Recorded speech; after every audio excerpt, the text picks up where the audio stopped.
Hello everyone, this is me, Beyong, and welcome to my YouTube channel. And now, I will show you my cruise ship adventure on the largest cruise ship here in Asia. Yes, tama kayo nang narinig. Ito yung pinakamalaking cruise ship dito sa Asia. At ito ang Spectrum of the Seas and the Royal Caribbean. At nga pala, 5 araw ako tumambay dito. Mula Singapore, Malaysia, Thailand, and going to Singapore. Ano, ready na ba kayo? Kaya tara, samahan nyo akong libutin ang Spectrum of the Seas. At alam nyo ba, ang cruise ship ay tinatawag ding floating restaurants, mall, and hotel? Bakit? Simply because, nandun kayo sa dagat. And marami rin dito silang mga bigating brands ng mga bags, relo, watches, accessories na pwede nyong mabili. And piece of advice, bumili kayo pag last day or last 2 days bago kayo mag-disembark. Bakit? Because they offer 20% to 50% discounts. Saan ka ba? Di ba? And kung gusto mo naman ng souvenir ng Spectrum of the Seas, pumunta ka dito sa The Shop. Marami kang makikita dito mga souvenirs, mga damit, cups, bags, and even yung souvenir nilang maliit na barko ng Spectrum of the Seas at iba't ibang barko ng Royal Caribbean. So makikita nyo dito may mga stop toys sila. Meron din sila ditong long sleeve na may tatak na Spectrum of the Seas sa likod. Black and white. Ang ganda, diba? Pero di ako nakabili niyan. And pinapangako sa sarili ko na babalik ako dito at bibili ako niyan. Manifesting yarn. Di naman masama mangarap. Ang gaganda kasi ng mga souvenirs sila dito, di ba? Tingnan nyo naman yung mga tumbler. Ang ganda ng design at quality. May black and may blue. Kung lilibutin nyo lang itong The Shops, ang laki rin na itong shop na to. Nakikita nyo yung mga miniature. Mini na nga, miniature pa. Pero at least ang ganda niya. May mga loot bags. Ayan, yung long sleeve na black na may tatak na Spectrum of the Seas. Isipin nyo na lang, suot-suot yan pagbaba nyo. Astig.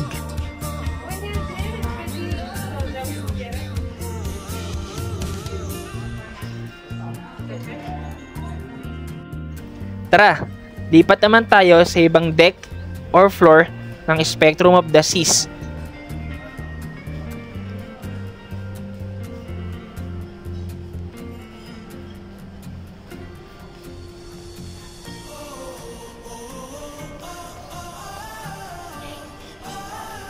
Ang ganda ng ambience, di ba? Pang international. Ayan, kung makikita nyo, meron diyang restaurants. And makikita nyo dito sa baba, ito yung fine dining nila. And every night, andyan kami ng mga kasama ko. Diyan kami kumakain ng dinner with reservation.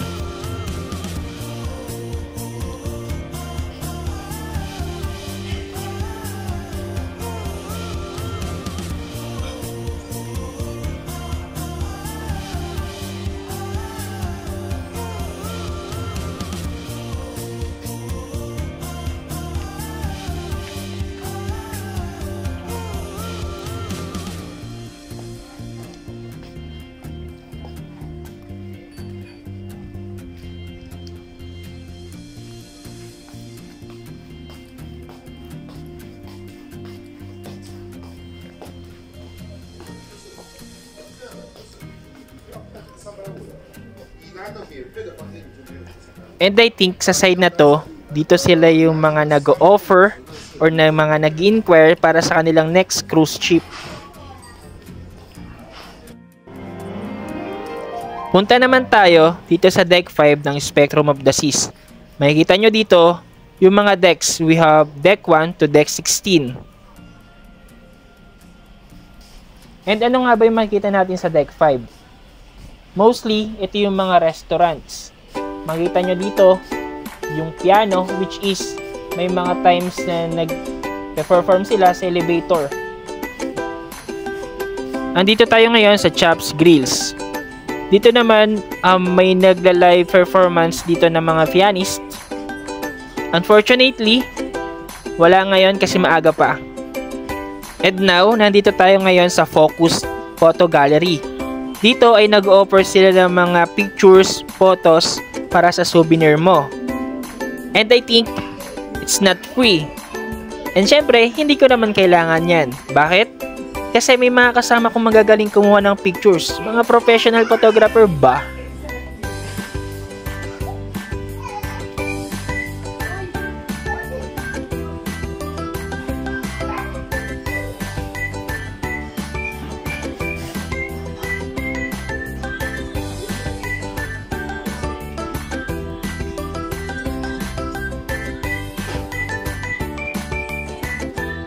And kung gusto nyo naman mag-chill, pero sila ditong ino-offer ng mga drinks.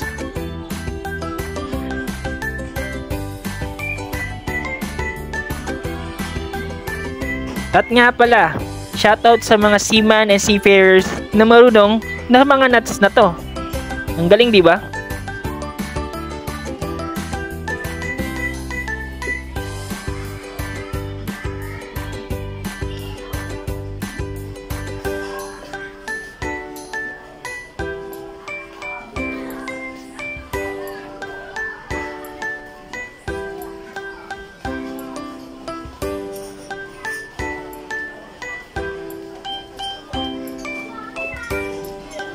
And now, we are here at Izumi Japan Cuisine. Tingnan nyo naman, yung display pa lang nila ang sasarap na.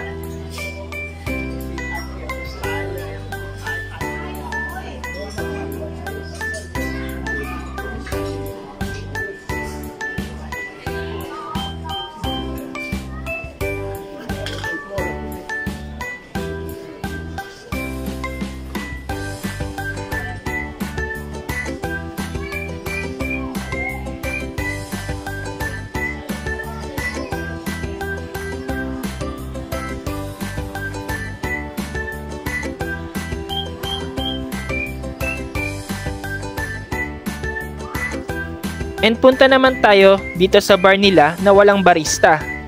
Yes, walang barista na tao, kundi robot. Tingnan nyo naman, meron ditong dalawang robot na magiging barista nyo once umorder kayo dito ng mga drinks. Dito ay o-order kayo gamit ang iPad na to. Pipili lang kayo ng drinks dyan. Once na okay na, gagawin na ng baristang robot nyo. Ang galing, di ba? Nakita nyo sa video na to, gumagawa na siya ng kung ano mang drinks na umorder.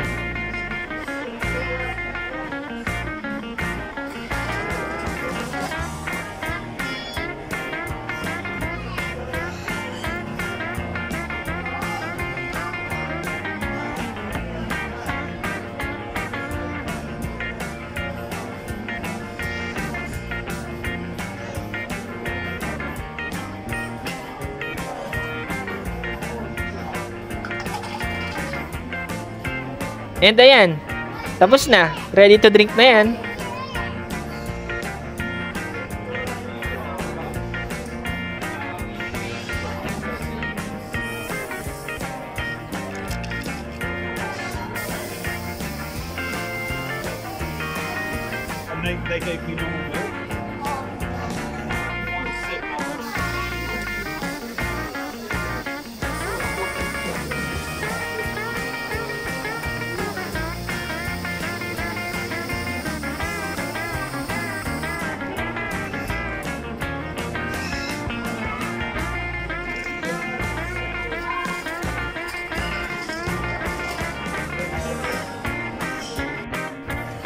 At ito nga pala yung view ng malapitan. Makita nyo dyan iba't ibang klase ng mga drinks or alcohols na meron sila.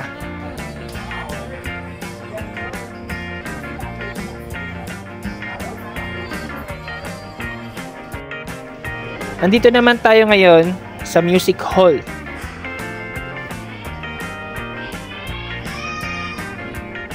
Sa side na to, dito naman nakapwesto yung mga DJ.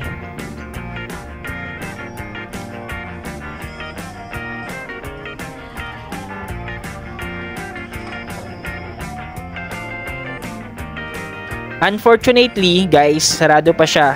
Mostly nag-open to ng afternoon hanggang madaling araw. Na-try namin to, pumunta kami dito nung gabi. Dito lang kami nag-chill, nanood ng mga nagsasayaw and live band. And ito naman yung view sa may pool deck, sa may deck 15 and deck 16. Nag-offer din sila dito ng unlimited ice cream, meron silang vanilla and chocolate. Ito naman yung view sa gabi, meron sila dyang malaking screen na may movies, unlimited yan. And andito naman tayo sa may buffet area nila, which is ang Windjammer. Nakita nyo dyan, meron silang pa-mascot or character. And magpo-post ako ng ibang videos regarding sa Windjammer.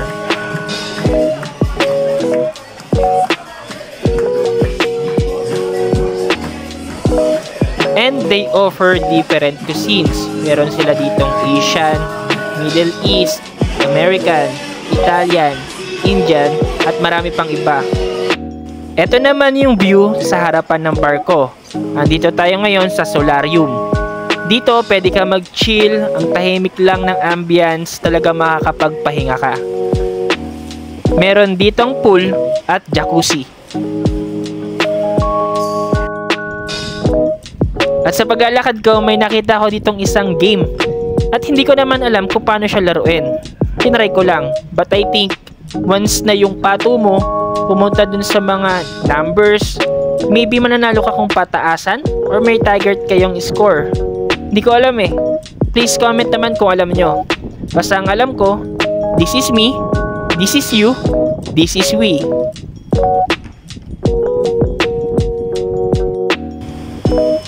And andito naman tayo sa likod ng barko. Ito yung view niya. Meron ditong may bola na parang laruan ng bata at yung surfing area nila. At ito yung view sa gabi. Kung gusto mo naman mag-surf, try nyo lang. Libre yan.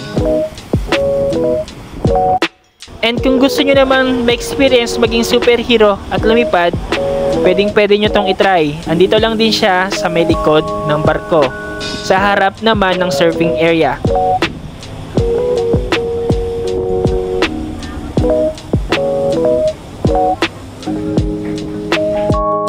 And ito nga pala yung sinasabi kong bola na parang laruan ng bata. Unfortunately, sarado siya. Katabi lang to ng surfing area nila. I think ito yung tatalong ka lang na mataas with harness. And makikita nyo dito sa kami papunta, I think Malaysia or Thailand na.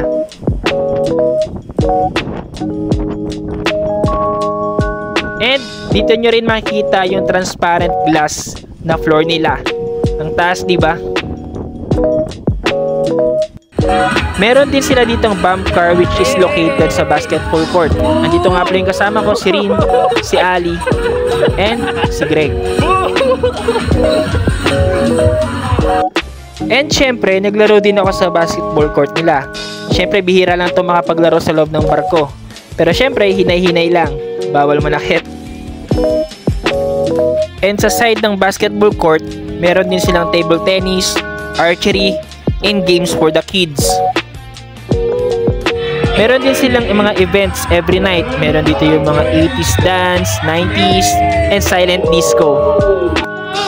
Shoutout nga din pala sa mga kasama ko sa barko. Si Irina, si Alaysa, and si Greg. They are the effectors sa live theater nila. I will post another video sa kanilang performance. Kaya stay tuned, subscribe my channel, and wait for other videos. Maraming salamat!